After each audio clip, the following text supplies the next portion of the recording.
Hey everyone, this video is on how to use the new Doc Cam with Google Meet.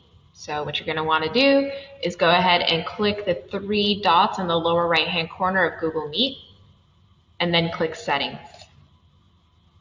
From there, choose Video and under Camera, choose IPEVO V4K.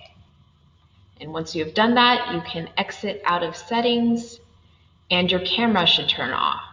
And once it does, all you have to do is turn on the camera again and it should project the Doc Cam.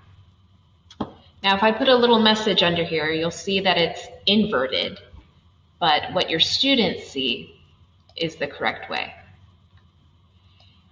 If you want to go back and project your face to the students, all you need to do is go back into Settings,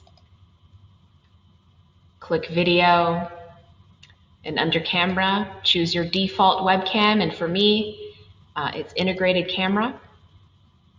You're going to exit out of Settings, your camera will turn off, you turn it back on, and there you are for your students. If you have any questions, don't hesitate to reach out to your site EdTech. Thanks.